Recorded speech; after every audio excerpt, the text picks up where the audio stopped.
Good morning, everyone. Good evening, Hello. sir. Good morning. Good morning. Lot of people are sleeping. I can see them. Okay. So my first question is to Fauzia. Yes, I'll. I ask Fauzia, is recurrent abortion is an indication for surrogacy? I will come to know how seriously they have heard the whole conversation. Fauzia, there She can't be unmuted. She's can't not. be. No. Then Neha Fauzia? Jain. Yeah, one. Neha, Neha Jain. Neha. Somebody raise the hand. Galaxy A30. Who is this? Can hello. Galaxies. There are a lot many galaxies, sir. Okay. They should be compulsorily told to put their names. Yes. Okay, Neha Jain को पूछो. Not able to unmute. She has What? muted herself, so I'm not able to unmute her. Is she not hearing us? Neha, can you hear us? Please unmute yourself and answer the sir's question. डर के मारे सब लोग सो गए घर पे. Yes. Neha, can you answer? Neha? Yes. Recurrent abortion is an indication of surrogacy. No, Neha, Viva question. You can't spend so much time. You have to either say yes or you say, sir, sorry, sir, I don't know. Hello? Neha? She is Hello? not there, I guess. Yes, Neha. Yes, it's an indication. It's an indication. Very good. Okay. Can multiple fibroids be an indication? No. Okay, very good. You have been listening to everything. Okay. Then we'll go to Nitya. Ask Nitya now.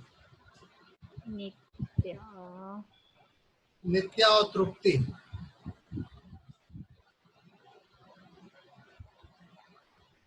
Hello. Good Nitya. morning. Nitya, Neha, Trupti. Good morning, everyone. Get up. Time to get up.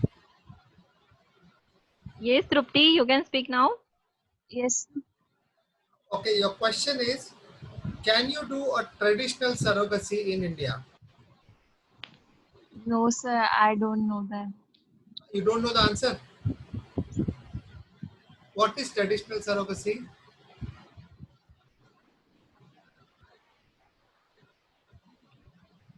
Okay, there is a guy called Parihar. There's a guy called Parihar somewhere. Trupti, please pay attention. At the end of the question, my presentation, I'm going to ask you a question again. Yes, Dhananjay, you can speak now. Dhananjay is asking. Hello, Dhananjay. Hello. Dhananjay. इतना time क्यों लगा देते? I thought these guys are more trendy than you and me. Yes, sir. They are asking each other questions, I think, on some other platform. They're checking on Google. See, they three participants raise the hands. ये Yes, क्या yes. होता है? Krutika, please speak. Krutika. Good evening, sir. Good evening, Krutika. Sir, traditional surrogacy is not allowed in India. Krutika, you're not supposed to answer. Smart you are, Krutika. तुला तो धरून मारणार आहे. Okay, somebody else. Okay. Now we'll go to the presentation. Okay, we'll start the presentation now. Yes, sir. These slides are okay, or we should go to the other slide, the main Please screen. put on a slideshow, sir.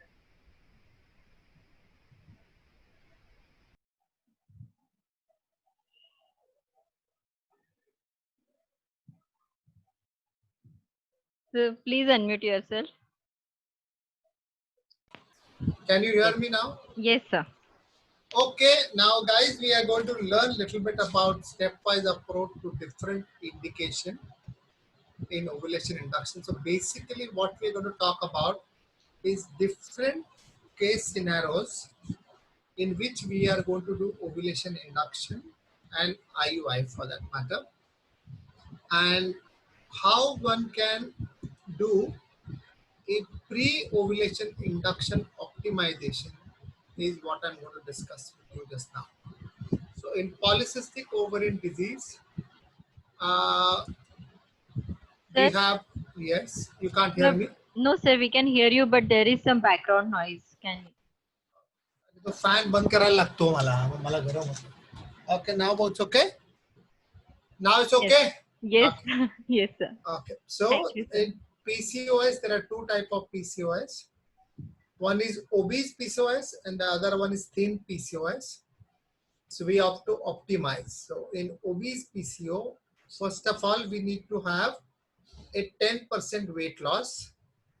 And we also find that there is a higher incidence of hyperinsulinemia or insulin resistance, which can be easily treated with insulin sensitizers, N-acetylcysteine, and chromium.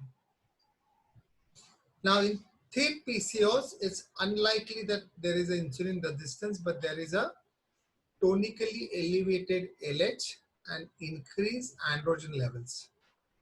So one can give oral contraceptive pills for 3 months, or if the patient has history of marriage for more than 2 years, not affording, staying away from medical investigations or follow-ups, then LOD can be tried. So this is obese PCO. Please copy this diagram. We will be sharing this with you. So there is a diet, exercise, and medication. This will help you to optimize to lose 10% of weight. Medication will correct your hyperinsulinemia. Then you give her clomiphene citrate. Patient will respond to clomiphene citrate and become pregnant. If she does not become pregnant in 6th cycle, you can shift her to gonadotropin IUI.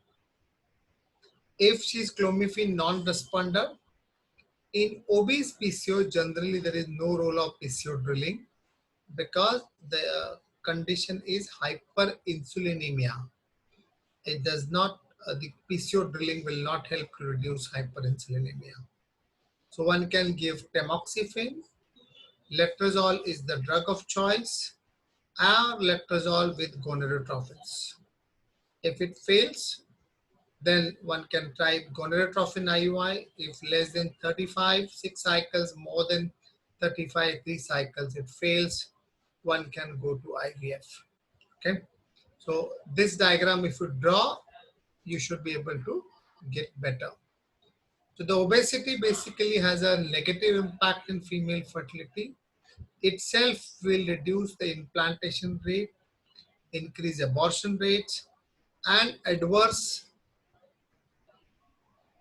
obstetric outcome. So there can be increased risk of diabetes, preterm delivery, PROMs, and PIH. So weight loss will help you to restore ovulation in 75%. So something about diet and exercise, very simple things you can do, as we all need to do it during this lockdown period of time. Then one can read about this. Doing exercise helps to reduce insulin, free androgen levels, and restoration of hypothalamo-pituitary axis. Metformin is the drug of the choice in patient with hyperinsulinemia. These are the actions by which metformin will work. One of the most important was they found help in decreasing the incidence of ovarian hyperstimulation, but does not increase live birth rate and can be used in obese women with insulin resistance. So again, same D-chiro-inositol and myo-inositol. Thin PCOS, first 3 months we give oral contraceptive pills. Both will reduce LH and androgen. Then we'll give clomiphene 50, 100, 150, ovulation achieved, ovulation not achieved. If a candidate is good for lab drilling, do a lab drilling and leave them alone. They may conceive naturally. If they don't conceive, they may require further treatment. If they do not ovulate, put them on letrozole gonadotropin or letrozole tamoxifen. Okay, benefits of LOD. Which are the patients who have a poor outcome, where the BMI is high, basal LH is on the lower side. So you need a tonically elevated LH, low BMI, longer duration of infertility, and free androgen index is on the higher side. So, okay, with that we'll come to endometriosis. Most important thing what you should ask Dr. Sanket is the classification of endometriosis into stage 1, stage 2, stage 3, stage 4. If you know these stages, then your examiner will be very happy with you. And in your private practice also, when you finish a laparoscopy, you should write a diagnosis in this format, whether it is grade 1 or grade 2, because once you finish the treatment, somebody else will understand. Because stage 3, stage 4 endometriosis has a different approach than stage 1, stage 2. So stage 1, stage 2 endometriosis, either you do fulguration, you don't do fulguration. But once the laparoscopy is done, they found that the suppression of hypothalamo-pituitary axis, which was done routinely in endometriosis with GnRH depots for 3 cycles, is not very effective. So one should do straightway gonadotropin IUIs, no letrozole, no clomiphene, straight gonadotropin. If they don't conceive in shortest period of time, they should be taken for IVF fixing. Endometriosis is one thing one should not spend too much of time in ovulation induction and IUI. Stage 3, stage 4, I think operative laparoscopy is must. If I am correct, cystectomy is better than drainage and coagulation. Any endometrioma more than 3 centimeters will help you to increase the pregnancy rate. And after the surgery, don't forget to give GnRH agonist depot for 3 to 4 months or 6 cycles, depending upon the indication and time available, and then take the patient for IVF fixing straightforward. IUI only in grade 1, grade 2 endometriosis. Don't waste too much of time, otherwise recurrence of endometriosis likely to happen. Stage 3, stage 4, IVF is the answer if the patient wants to have her own oocyte for pregnancy. Poor ovarian reserve. Okay, we'll ask some question. Ask question, Manjusha. What is poor ovarian reserve? How do you diagnose poor ovarian reserve? Will the AMH level will be high or low? Manjusha, good morning. Yes, Manjusha, you can speak. Low. AMH will be low. Manjusha? Yes, sir. Okay, so why AMH will be low in poor ovarian reserve?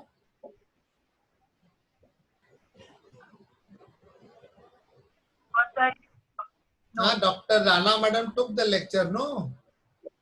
So Please, primary follicles are more rather than the mature follicles. So primordial, when the primordial follicles are more, the AMH will be more or less? More. So in poor ovarian reserve, the AMH is low or more? More. More. Yes. Manjusha, jago, sone walo. We will ask this question again to Srishti Ramadi Shanna. Srishti. Okay, sir. Ask Srishti.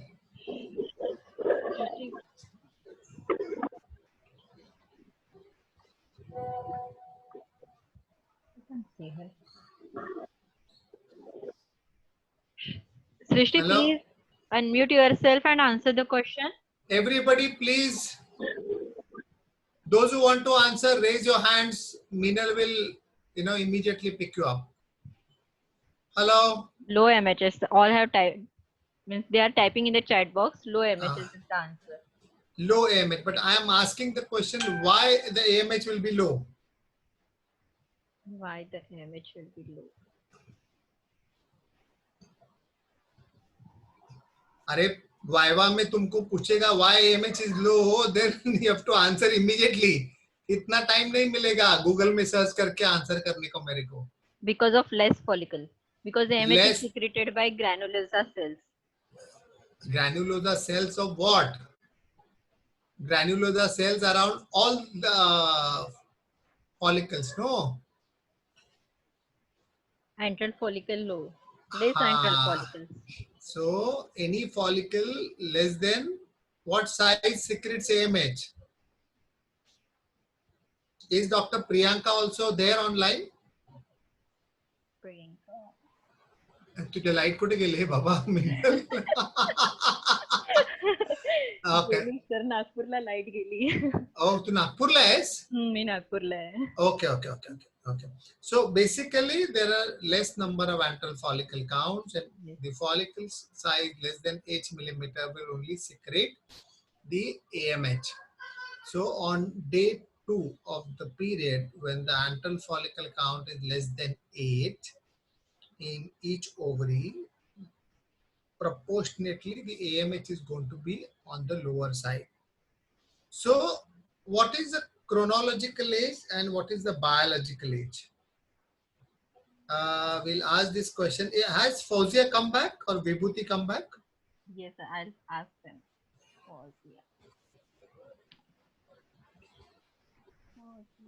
Fauzia is there, but she's not unmuting herself. डर गई. फौजिया को कल phone करके बोलो. Yes, sir. अभी मैं तो उसके पीछे ही लगूंगा. Then Azun, there is a girl called Menka. Yes. Prachi Sawant. Menka, please answer. Menka? Yes, ma'am. Yes, These- please answer. Menka, try and understand. These are the time when you have answered because you've heard the discussion. Use your common sense and be ready for Viva exams. Okay. So what Yes, was sir. my question? Hello. Hello, sir. What was my question? Sir, I couldn't hear. Sir, there is answer in the chat box. Chronical Awesome. age is the age of mother and biological age is the ovarian age of the patient.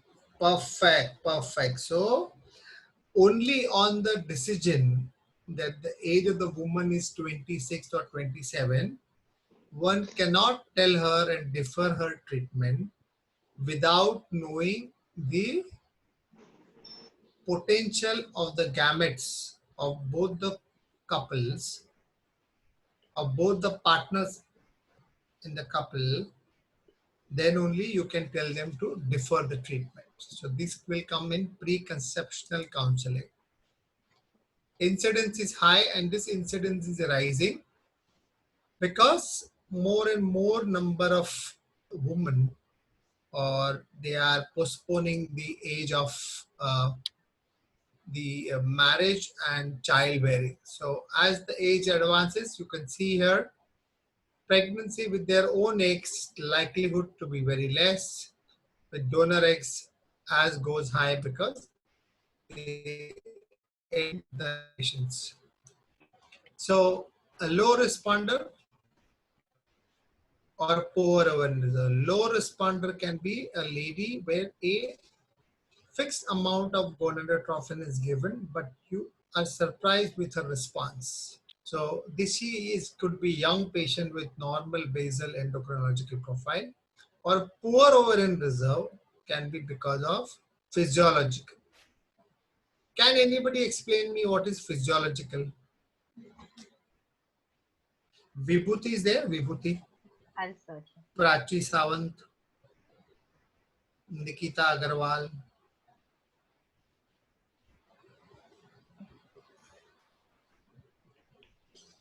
don't worry. I may ask you just now the questions, Nikita, but please answer. you will be helped later date. What is physiological pour over and reserve? Uh, Hello. Yes, Nikita, please answer. Good evening, sir. Good As evening, Nikita. the age advances, the number of follicles decreases. Uh, during birth, the number of follicles is around 1 million, and by the age of 30 to 35 years, the number of follicles decreases to around 20 to 25,000. So, and during as the patient approaches to menopause, the number of follicles becomes around 900 or 1,000. So what is physiological is try and understand. There will be depletion of follicles, and roughly before the onset of menopause, 13 years before the onset of menopause, there will be a rapid depletion of eggs. Okay, so in Indian community, if you take 48 is the age of menopause, then there will be at 35 they will start losing eggs. So we tell them 35 is the egg. Or there can be also known as premature ovarian aging. This is a term when at the age of 30 this patient is going to have premature menopause, and hence she'll start losing eggs faster than her counterparts at the same age. So this is the patient we must be able to pick up, and rather than giving the regular laparoscopy, ovulation induction and other treatment, she should be given on the fast track. Or there could be an infection, pelvic infection, or overzealously somebody has done an over drilling for this patient, destroy the ovarian trauma, or patient has undergone repeated surgery for endometriosis. There could be a genetic factor, patient who was exposed to radiotherapy and chemotherapy, and lot of environmental disruptors have been identified as a cause for poor ovarian reserves. So older patient, how you identify above the age of 35? Short follicular phase. So cycle 6 months ago was 30 days, now becomes 26. So follicular phase becomes short.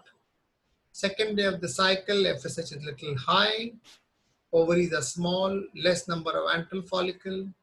Previous IVF cycles have not produced adequate response, and there has been associated risk factor like ovarian surgeries, endometriosis, bilateral drilling, and your biomarkers, that is the AMH, is on the lower side. This is what Nikita was explaining us. The number of eggs becomes less, and this has been controlled by up to 8 millimeter is secreting the AMH.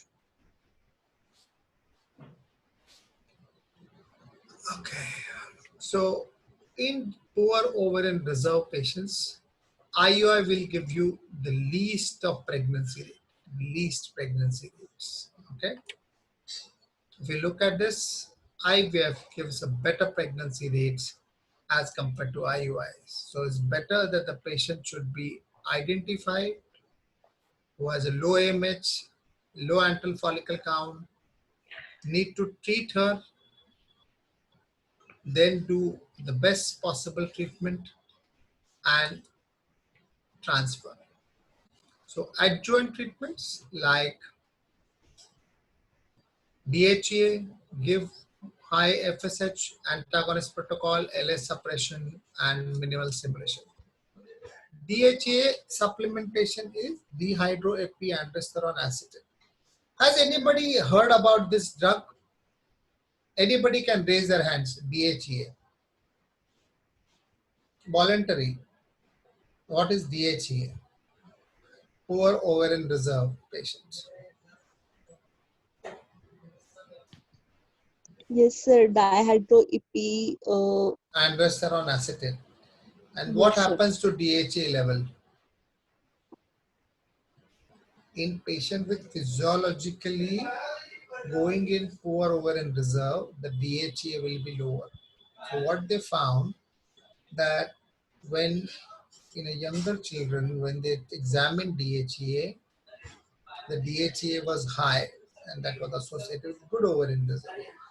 And as the aging process goes on, the DHEA levels falls down. So they found and they thought that DHEA, fall in DHEA is responsible for aging process. Hence, this drug is also known as fountain of youth. And people in United States of America, this drug is available as a food supplement. Over the counter, people take it to remain young. Okay, so there is in the literature from 2009-10, the DHA supplementation in poor ovarian reserve patient helps in increasing the number of oocytes, but later date it was found that it helps in improving the quality of the oocyte, even reducing the aneuploidy, that is the abnormal chromosomal content in the oocyte, and increases the likelihood of live birth rate and decrease the abortion. Then the second best possible drug which can be used in poor ovarian reserve is the growth hormone, and third is the testosterone patch. The DHA is indirect way of increasing the testosterone, and testosterone patch is a direct way of increasing the androgen levels. Increasing the level of FSH dose does not increase the pregnancy outcome. So low AMH, below above 35, don't even think anything, just go for IVFXC. Less than 35, look at what is the cause. If the cause is in pelvic surgery, bilateral PCO drilling, endometriosis, tubal problems, patient straightway go for IVFXC without DHEA. And patient who is physiological ovarian aging, you cannot find the cause, give a trial of 3 to 4 months with DHEA. If she conceives spontaneously, well and good. If she doesn't, then one can try this if the patient is willing. If no, then one can go for IVFXC with pulling of embryos. Okay, so DHEA below 35, 35 to 39. This is European chart. One should consider 3 years younger in Asian population. So this should be 32 to 35 and above 35. Okay. This I explained to you that day, right? Yes, sir. Everybody understood correctly? This, Yes, sir. yeah? Okay. Yes, yes. Okay. Male factor infertility. Okay. So what is total motile sperm count? Bhavya or Bhavya, somebody. Bhavya or Supriya Udale. Are they there? Supriya. Yes, Supriya, you can speak. Supriya. Supriya. Please answer.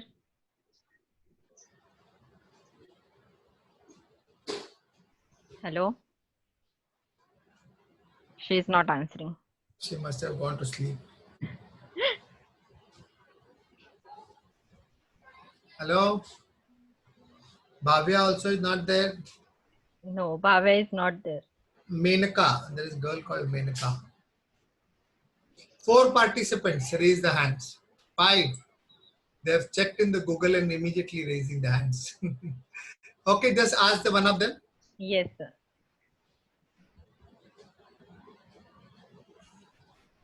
Yes, Neha, you can answer. More than 58%. Total motile sperm count. My question was, how does one... Neha, unmute her. Unmute her. No. Yes, sir. Okay. How do you calculate total motile sperm count? Is this, you have to look at the volume. Neha, please unmute yourself. Neha, please mute yourself. Yes. So it's basically volume of semen sample. Neha. Yes. Volume of semen sample, total number of sperms, and Neha, please mute yourself. percentage of normal motility. So if the volume is 4 ml, so total count was 10 million and total percentage motility was 50. Then when you buy this calculation, total motile sperm count is 20 million. That's a very good count. So this helps in identifying. So when you are taking a patient for an IUI, it's in a raw sample. If your total motile sperm count is more than 5 million, okay, you should do an IUI treatment. If it is between 1 and 5 million, then basically IVF fixation is the answer. So once you get the semen sample, one should do total motile sperm count, okay, and this will help to identify. So if the count is less than 5 million, you have two options, medical treatment and surgical treatment. These both, once it is finished, wait for 2 to 3 months for the medical and surgical treatment to act. There will be improvement. If there is improvement, you try an IUI with ovulation induction. No IUI, no improvement, try an IVF. These are the methods by which you can improve the quality of the sperm, not the quantity. These are for qualities like nutritional supplement, mitochondrial energizers. So these are basically located in the tail of the sperm. So basically for low motility, this is what is going to help you. And these are free radical scavenger. These are for increased reactive oxygen species in the seminal plasma. And this will be taken care of by these radical scavengers. So what we need is a strong recommendation. So we need combination. So how do you optimize the sperm? So lifestyle factors, obesity affects, smoking 100%, caffeine, alcohol, we don't know. Another thing, frequency of ejaculation. Higher the frequency, better is the sperm. Diabetes is absolutely bad for men. So better control the sugars, psychological stress. This will lead to sexual dysfunction. Radiations from the mobile phones could be a cause, and other radiation also could be responsible for this. Treatment options, antioxidants, what we saw, nutrient supplements, antibiotics if there is an infection, hormonal. Surgical can be in a patient who has undergone vasectomy. There is single block, one can do surgical tubal anastomosis, and varicocelectomy, open subinguinal approach, microsurgical. The hormonal treatment can be in a hypogonadotrophic hypogonadism where both FSH, LH are low. Testosterone is low, one can give testosterone. Antiestrogenic like clomiphene, tamoxifen can be given in a patient with low sperm count. Patient with decreased testosterone, increased estrogen, one can give letrozole, and gonadotrophins in certain patients like hypogonadotrophic hypogonadism, one can be treated with SCG and recombinant FSH. Laboratory, you have to reduce the abstinence time, collect the semen sample directly into the medium. If patient has a difficulty, ask him to collect the sample at home and use this technique to sort the sperms. So the better quality, less DNA fragmented sperm can be picked up for doing XC. So male factor. Now male factor depends upon the female age because the oocyte has inherent capacity to change or to manage up to certain level of sperm abnormalities. But if the oocyte itself is defective, then it is not possible. So hence, women above the age of 35 with poor ovarian reserve One should not wait immediately, should take care of her IVF fixing. Maybe without ovarian reserve, one can try ovulation induction with IUI. Below 35, 3 cycles of ovulation induction. Thank you. I think my slides are over. So Minal, what do you want me to do? Ask everyone. Yes, sir, you can ask. काय विचारू? Questions है? Questions नाही आहेत, sir. Chat box मध्ये questions नाही आहेत. Wow. So everybody understood everything. So what do they want to do? We'll wait for their answers, sir.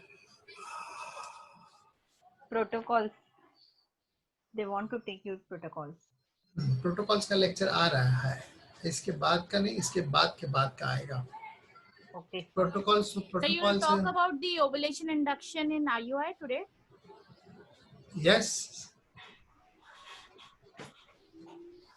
Sir, kindly repeat slide of nutritional supplements. Can you do that, sir? We will be sharing the slides, no? No. Yes, sir. You can put it on the groups. The presentation you can put it. Rana, we are going to put this on the group. Minal, you are recording? Yes, ma'am. I am recording. So that is there, no? Hello? Yes, sir. Yeah, you were recording the entire talk now? Yes, yeah. Yes, ma'am. I Yeah, have sir, recorded. then this thing will be put on the group, sir. I mean, Dr. Recording. Sanjay will put the link. Yes, sir. Okay. Okay. Sir, Ah. one question is there. Everybody wants to know the protocol of IUI. If you can do it today and maybe IVF on a later date. Yeah, sure. We'll do it. No, it's already 11 o'clock. So should we go ahead or what? So, one question. Sir, one question is there. We'll take the question answer session, sir. Please tell about the myoinositol in PCOS. Myoinositol is similar to metformin. It is actually a nutritional supplementation, and it's there and used as insulin sensitizer, but not many studies are there. So Cochrane database has not still clearly said that this can be used as a first line therapy. First line therapy is still metformin is the drug of choice. If it's a young girl who's unmarried and polycystic ovary, when you give metformin, relatives are not very happy, mother is scared. So myoinositol is a better combination. Or somebody is not tolerating metformin, then one can try myoinositol. Even myoinositol and metformin both can be used to treat mild to moderate degree of gestational diabetes instead of starting insulin as a first line therapy. Okay, so. So if irregular cycle, then how to proceed for ovulation induction or IUI? Ovulation induction and IUI. So that is what the next lecture is all about. I'll be talking about the next lecture. Are there any medications to increase the sperm count? I told you, clomiphene citrate or tamoxifen or gonadotropins can be used to increase the sperm count, depending upon what is the FSH and testosterone levels. If the FSH levels are within normal range, and if the count is more than 5 million, then definitely these drugs will produce action in 3 months' time with antioxidant therapy. So in return, at the end of 3 months, you will have increase in sperm count with quality improvement in the sperm motility, which will help you to improve the outcome in terms of live birth rate. What is the CoQ-LC? Coenzyme Q10, coenzyme Q10. Yes. Coenzyme Q10 is the antioxidant, again a mitochondrial energizer. It's also used in lots and lots of other medical conditions like diabetes and cardiac problems in order to improve the oxygenation of the tissue. So it's a mitochondrial energizer. Okay, the myoinositol question is for 5 marks. Okay, so we'll take this short note. Rana madam? Dr. Rana is there? Yes. Yes, sir. I'm Yes. there, sir. So just keep it one Yes, one sir. short Yes, note. sir. We will prepare. Myoinositol, na? So Yes, sir. basically, I think insulin sensitizer is the one we should take it up. Yes, sir. Anything else? So how many days clomiphene citrate or letrozole to be given to increase sperm count? One spermatogenetic cycle. Ask them how many days is the one spermatogenetic cycle? Anybody can answer. Raise your hand. Are Meenal, you are raising a hand? No, sir. 84 days. It's 70 days, 70 to 80 days. So I'm reading the chat box. I'm not Okay. there today. Since sir is there. 70 to 80 days. Yes, Okay. 72 days, 3 months. Yeah. So basically for 3 months you need to give this therapy and then repeat the sperm count with absolute 2 to 3 days abstinence. Anything else? So we are done with almost questions, sir, in the chat box. Okay. So we'll go to